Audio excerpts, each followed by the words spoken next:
नमस्कार दोस्तों, welcome to PK classes. दोस्तों आज देखेंगे stress concentration cause effects, stress concentration factor and methods of reducing stress concentration. Subject आपका machine component design. Machine component design में stress concentration से संबंधित संपूर्ण जानकारी आज के वीडियो में मैं आपको वन बाय वन एक्सप्लेन करूंगा। तो आइए दोस्तों देखते हैं स्ट्रेस कंसंट्रेशन।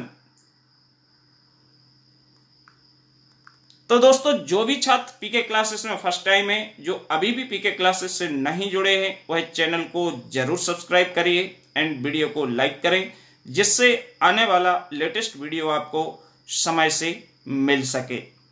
तो अब बात आती है स्ट्रेस कंसंट्रेशन। स्ट्रेस कंसंट्रेशन का मतलब होता है कि जैसे कि आपकी ये फिंगर है, फिंगर में यदि आपकी 5 फिंगर में से किसी एक फिंगर आप दीवार पे ऐसे फोर्स से इंपैक्ट करोगे तो आपको सबसे ज्यादा चोट लगेगी और इसमें फ्रैक्चर भी हो सकता है।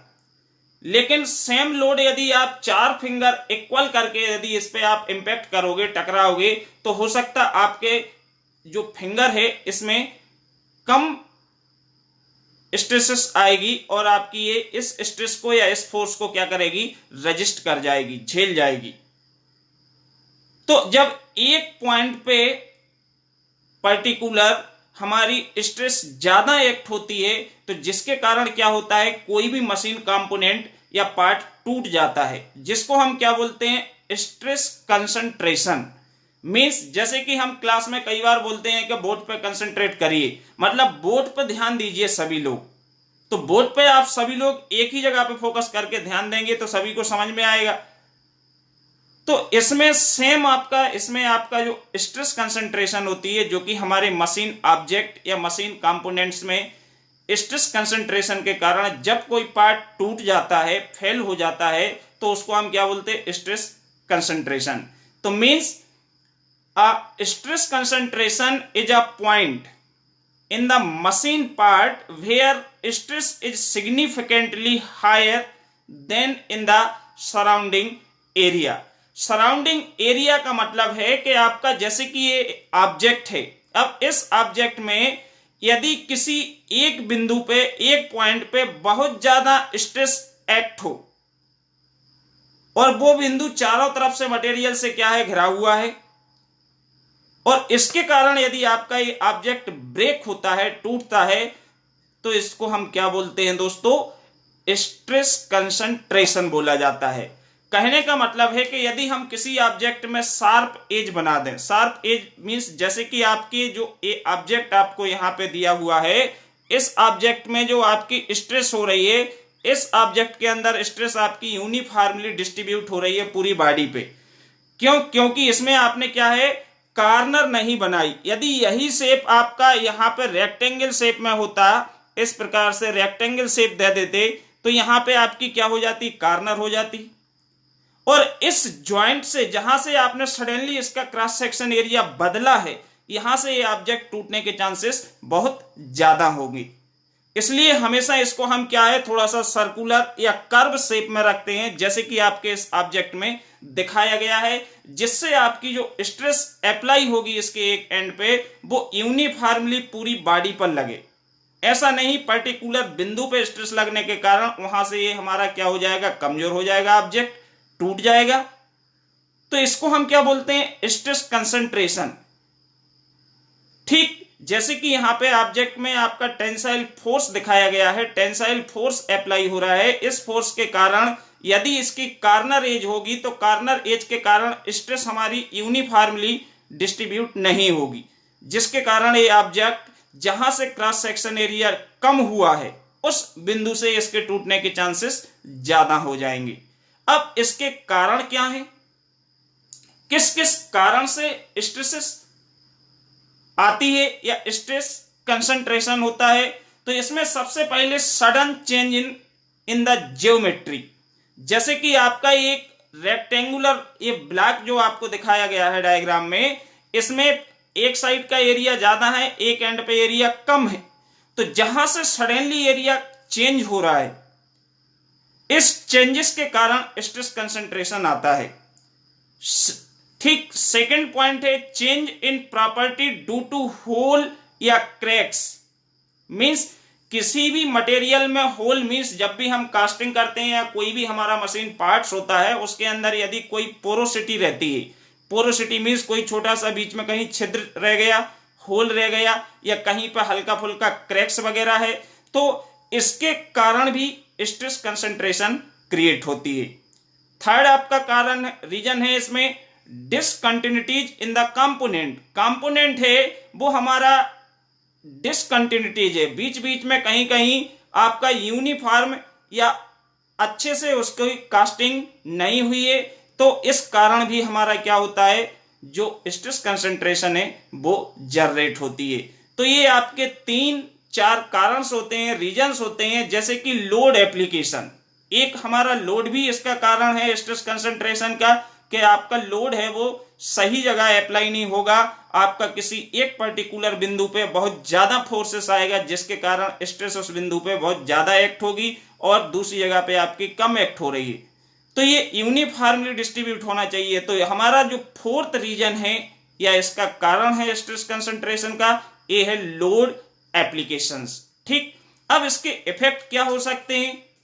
स्ट्रेस कंसंट्रेशन के इफेक्ट आप जैसे कि सिंपली समझ लें, एक लकड़ी होगी तो आप उसको आसानी से तोड़ लोगी, और लकड़ी में 5 लकड़ियों को आपस में हम बांध देंगे तो उसको तोड़ने में आपको ज्यादा ताकत लगेगी। मतलब आपका लोड तो आप वही लगा रहे हो, लेकिन वो लोड हमारा 5 लकड़ियों के ऊपर लगेगा। आप सिमिलरली इसमें है स्ट्रेस यदि एक बिंदु पे अप्लाई होगी और पूरी बॉडी पे अप्लाई होगी, तो पूरी बॉडी पे अप्लाई होगी, यूनिफॉर्म डिस्ट्रीब्यूट होगी, तो ये ब्रेक नहीं होगा। ठीक, तो इसके जो इफेक्ट होते हैं, इफेक्ट में the component is failure, means हमारा कंपोनेंट टूट जाता है, कभी भी टूट सकता है। सेकंड डिफॉर्म, तो डिफॉर्म और टूटने में अंतर क्या हुआ? अंतर यह है कि यदि हमारा जो ऑब्जेक्ट है या कोई मशीन पार्ट है वो डक्टाइल मटेरियल का बना है, डक्टाइल का मतलब है तन्य धातु का बना हुआ है, जिसमें तन्यता का गुण होता है, तो वो टूटने की जगह पे क्या होगा, मुड़ जाएगा, टेढ़ा हो जाएगा, मींस डिफॉर्मेशन होगा।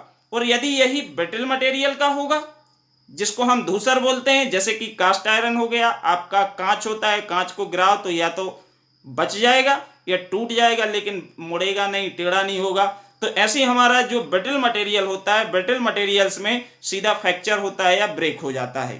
तो ये हमारे क्या है, इसके क्या है इफेक्ट्स है, किसका? स्ट्रेस कंसंट्रेशन का। अब स्ट्रेस कंसंट्रेशन फैक्टर क्या होता है?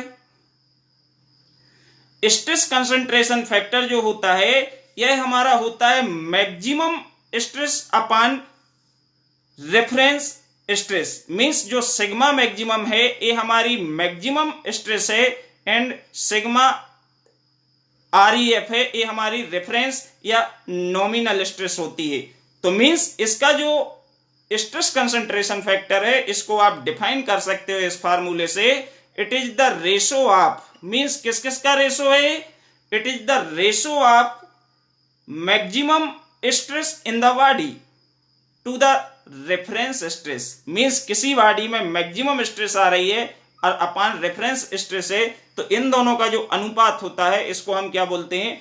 Stress concentration factor. ठीक, now methods of reducing stress concentration. अब कौन कौन सी मेथड्स होती हैं जिनसे हम स्ट्रेस कंसंट्रेशन के लिए क्या कर सकते हैं, कम कर सकते हैं? तो इसकी जो आपकी मेथड्स हैं, मेथड्स में जैसे कि आपकी सबसे पहली मेथड है अवॉइडिंग शार्प कॉर्नर। जैसे कि यहां पे फर्स्ट जो आपका डायग्राम है इसमें शार्प कॉर्नर दिखाई गई है, जहां से suddenly cross section area change हो रहा है, वहां की कॉर्नर क्या है, शार्प है, सीधा रेक्टेंगुलर शेप है, कॉर्नर है। तो ये हमारा बहुत जल्दी ब्रेक होगा, क्योंकि इसमें स्ट्रेस जो आपकी डिस्ट्रीब्यूट होगी लोड के कारण किसी, तो ये एक जैसी नहीं होगी, किसी एक बिंदु पर बहुत ज्यादा लगेगी, वहां से ये टूट जाएगा, फ्रैक्चर होने के चांसेस ज्यादा होंगे। तो हम यदि शार्प कॉर्नर्स को ना रखें जब भी हम किसी मशीन पार्ट को डिजाइन करते हैं, तो इससे हम स्ट्रेस कंसंट्रेशन को कम कर सकते हैं। सेकंड है by providing small holes near a big hole.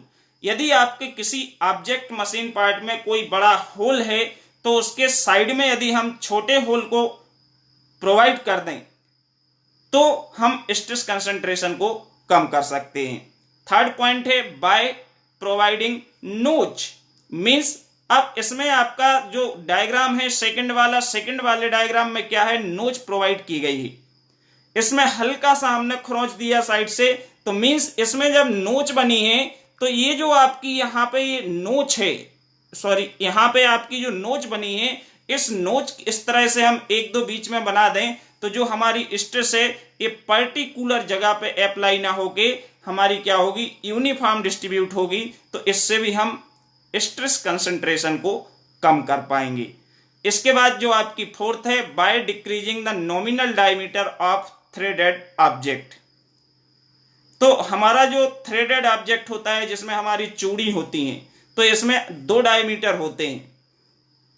तो यदि हम इसमें से नॉमिनल डायमीटर को यदि हम डिक्रीज कर लें या जो हमारा मेजर डायमीटर है उसके इक्वल ले लें तो हम स्ट्रेस कंसंट्रेशन को क्या है, थ्रेडेड ऑब्जेक्ट में भी रिड्यूस कर पाएंगे। तो दोस्तों आज के वीडियो में इतना ही। नेक्स्ट वीडियो में हम एक नए क्वेश्चंस के साथ फिर मिलेंगे। वीडियो पसंद आया तो चैनल को सब्सक्राइब करना ना भूलें और वीडियो को लाइक जरूर करें। Thank you.